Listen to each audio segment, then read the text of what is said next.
క్రీస్తు యేసునందు ప్రియమైన దేవుని బిడ్డలందరికీ house of vision international ministries తరపున హృదయపూర్వకమైన వందనాలు తెలియజేస్తా ఉన్నాం. ఏప్రిల్ మాసం 4వ తారీఖు 2026 సంవత్సరం.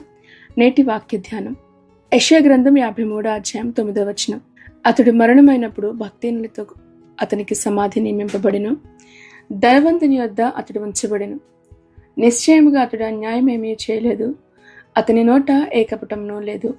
పాపుల మధ్యన మరణించిన పరిశుద్ధుడు. లూకాసు వార్త 23వ అధ్యాయం 32-33 వచనాల్లో ఇద్దరు దొంగలతో కూడా ఆయనను సిలువ వేసిరి అని రాయబడి ఉంది. యేసుక్రీస్తు ప్రభువారు పరిశుద్ధుడైన దేవుడు.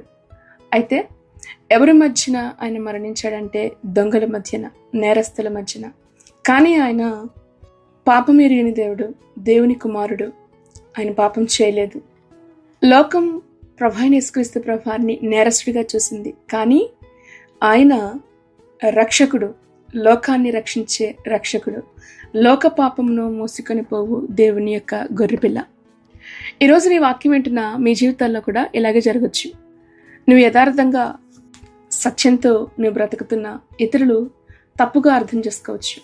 పాపాత్ములైన మనుషుల చేత నిందించబడుతున్న స్థితిగతుల అనుభవాలు ఈ వాక్యం వింటున్న మనలో అనేక మందికి ఎదురవుతూ ఉంటాయి. అయితే అవమానంలో కూడా దేవుడు కనపరిచే దేవుడు. ఆయన మరణించింది దొంగల మధ్య అయినప్పటికీ సమాధి ధనవంతుని యొద్ద ప్రభు సిద్ధపరిచాడు.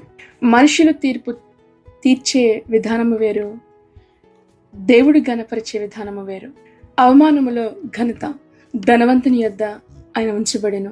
మత్తయి సువార్త 27వ అధ్యాయం 57-60 వచనాల్లో అరిమతయి యోసేపు యేసు దేహమును తనకిమ్మని పిలాతును అడగడం. సిలువ మరణం అనేది అవమానం, కానీ సమాధి దేవుడు అద్భుతంగా సిద్ధపరిచాడు. ఇది దేవుని యొక్క పని. మనుషులు అవమానపరుస్తారు, కానీ దేవుడు ఘనపరిచే దేవుడు తన బిడ్డలను. నీతిమంతులను ఆయన విడిచిపెట్టేవాడు కాదు. 113వ కీర్తన 7-8 వచనాల్లో ఆయన దీన దరిద్రులను పెంటకప్పుల మీద నుంచి పైకి లేవనెత్తి సింహాసనం మీద ఆయన కూర్చుని పెట్టే దేవుడు. ఆయన పాపరహితమైన యేసుక్రీస్తు ప్రభువారి యొక్క జీవితం పరిపూర్ణమైన నీతితో నిరూపించబడతా ఉంది. 53వ అధ్యాయం యెషయా గ్రంథం 9లో చెప్పబడుతుంది, అతడు అన్యాయం ఏమి చేయలా, ఆయన నోట ఏ కపటమును లేదు. అవును, ప్రభు యొక్క మాటలు జీవితంలో ఎక్కడా కూడా పాపం అనేది కనిపించలేదు. నాలో పాపం ఉన్నదని మీలో ఎవరు నిరూపించగలరు అని ప్రభు ఒక గొప్ప సవాలు విసిరాడు. ఆయన అవును, ఆయనలో పాపం లేదు.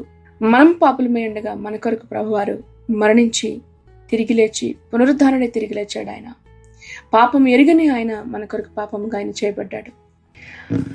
ఎందుకు ఇలాగ ప్రభు చేశారంటే మనకి నూతన జీవాన్ని ఇవ్వడానికి.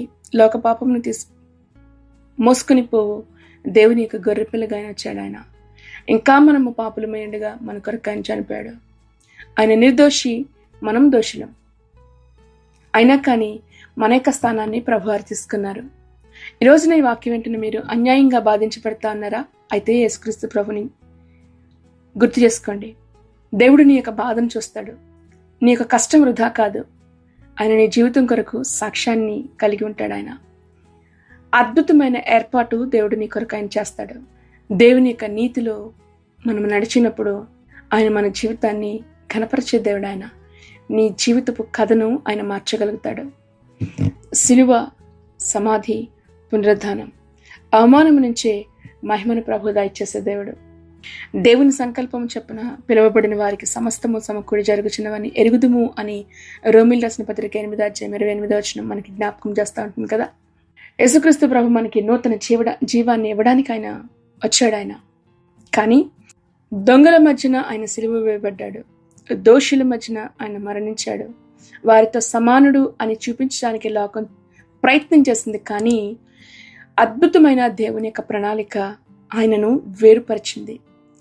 ధనవంతుని యొద్ద ఆయన యొక్క సమాధి. మనుషులని తక్కువగా చేసిన దేవుడిని తల ఎత్తే దేవుడు ఆయన. సిలువ తర్వాత పునరుద్ధానం. ఖచ్చితంగా ప్రభు నీ కొరకు ఆయన సాక్ష్యం పలికే దేవుడు అయినాడు. అరిమతయికి చెందిన యోసేపు క్రీస్తు ప్రభువారి యొక్క శిష్యుడు. అంతవరకు రహస్యంగా ప్రభుని వెంబడించాడు. కానీ సమయం వచ్చింది, ధైర్యంతో ముందుకొచ్చి పిలాతు ముందు నిలబడి అడుగుతున్నాడు, ఆయన శరీరం నాకు ఇప్పించండి, నా కొరకు నేను తలపించుకున్న సమాధిలో ఆయన నేను ఉంచుతాను. ప్రజల ముందుకు వచ్చి ప్రభు యొక్క దేహాన్ని అడుగుతూ ఉన్నాడు. ఇది నిజమైన మార్పు. నీతిమంతులు ఎప్పుడు కూడా సింహం వలె ధైర్యంగా ఉంటారు. ఈరోజున ధైర్యంగా ఉన్నారా? మనుషుల ఎదుట మనం ప్రభువును ఒప్పుకుందాం. అరిమతయి యోసేపు మనుషుల ముందు ప్రభువును ఒప్పుకున్నాడు. భయాన్ని విడిచిపెట్టాడు, ధైర్యంతో ముందుకు వచ్చాడు. నికోదేము ప్రభువుకు సేవ చేశాడు. యోహాను సువార్త 19:39 అర్ధరాత్రి పూట వచ్చి ప్రభుని 3వ అధ్యాయం యోహాను సువార్తలో ప్రశ్న అడిగివాడు.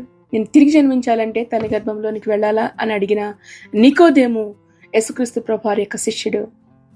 యేసుక్రీస్తు ప్రభువారి యొక్క శరీరమునకు చేయవలసిన గౌరవార్థం చేయవలసిన కార్యాలను చేయడానికి నికోదేము ముందుకొచ్చాడు. నిజమైన విశ్వాసం దాచబడి ఉండదు, అది సాక్ష్యాన్ని పలుకుతుంది. రాజులకు తగిన సమాధి ప్రభు కొరకు ఏర్పాటు చేయబడిందంటే ఆలోచించండి. గొప్ప గొప్ప అధికారులు ఇచ్చారు ప్రభు యొక్క సమాధిని సిద్ధపరచడానికి. ఆయన దీనుడిగా మరణించాడు, కానీ దీనుడిగా విడిచిపెట్టబడ్డా. సుగంధ ద్రవ్యాలతో సిద్ధపరచబడి క్రొత్త సమాధిలో అది ఆయనను ఉంచారు. ఇది సాధారణమైనది కాదు, రాజ సమాధి.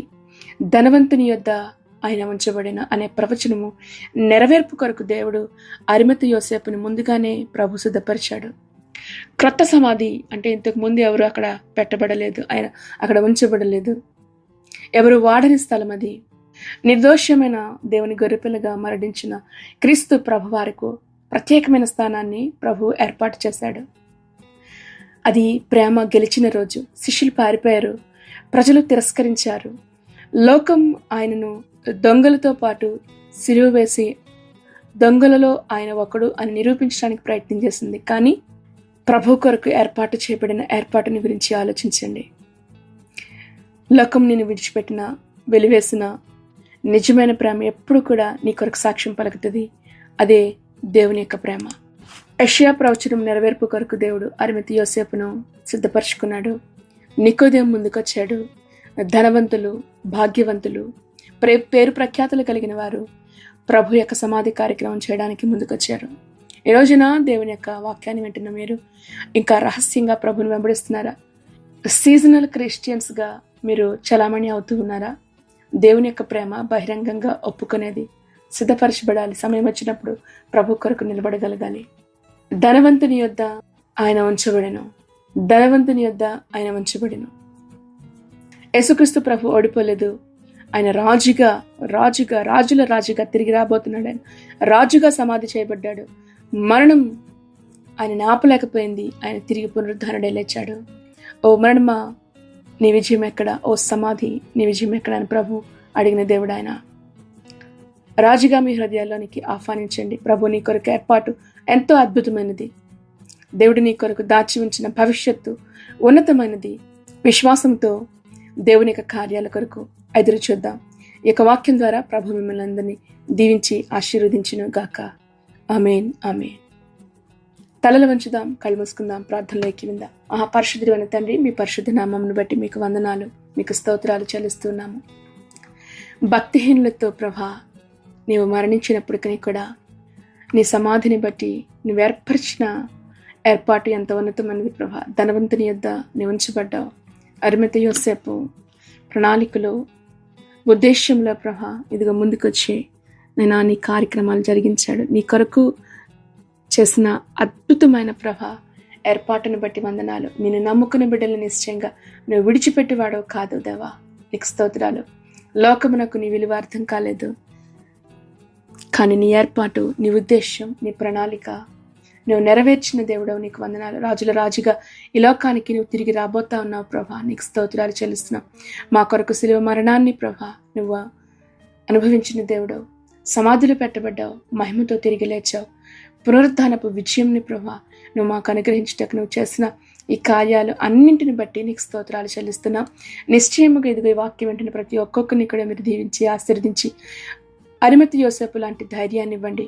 నికోదేము లాంటి ప్రేమతో ప్రభా ప్రతి ఒక్కొక్కరిని కూడా మీరు నింపమని అడుగుతూ, రహస్యంగా నిన్ను వెంబడించే శిష్యులుగా కాకుండా ధైర్యముగా ప్రభ బహిరంగంగా నీ యొక్క విశ్వాసమును ప్రభా ప్రకటించేవారిగా నీ బిడ్డలని ఉంచమని అడుగుతూ, దేవాని నమ్మకమైన హస్తాలకు ఇదిగో వాక్యం వెంటనే ప్రతి ఒక్కరిని అప్పగిస్తున్నాం. దీవించి ఆశీర్వదించి కుటుంబాలతో ప్రభా నీ రాకడ కొరకు సిద్ధపడే కృపను దయచేయమని, నిశ్చయంగా కుటుంబాల్లో ఉన్న ప్రతి లోటుపాట్లు తీర్చండి. పిల్లల యొక్క భవిష్యత్తును మీరు ఆశీర్వదించండి. వృద్ధాప్యంలో ఉన్న వారికి మంచి ఆరోగ్యాలు దయచేయండి. బలపరచమని, జీవితాల్లో ఉన్న ప్రతి లోటుపాట్లు తీర్చండి. అద్భుతం జరిగించు. ఈ దినాన్ని నీ బిడ్డలు చేస్తున్న ప్రతి ప్రయత్నాల్లో, ప్రయాణాల్లో మీరు తోడేండి నడిపించి మీ కాపుదల భద్రత నీ బిడ్డలకి ఇమ్మని క్రీస్తు యేసు ప్రభువారి యొక్క పరిశుద్ధమైన నామములో ప్రార్థించి వేడుకొంచున్నాం మా పరమ తండ్రి. ఆమేన్, ఆమేన్, ఆమేన్. ప్రభువైన యేసుక్రీస్తు కృప మీ అందరికీ తోడయండి నడిపించును గాక. ఆమేన్.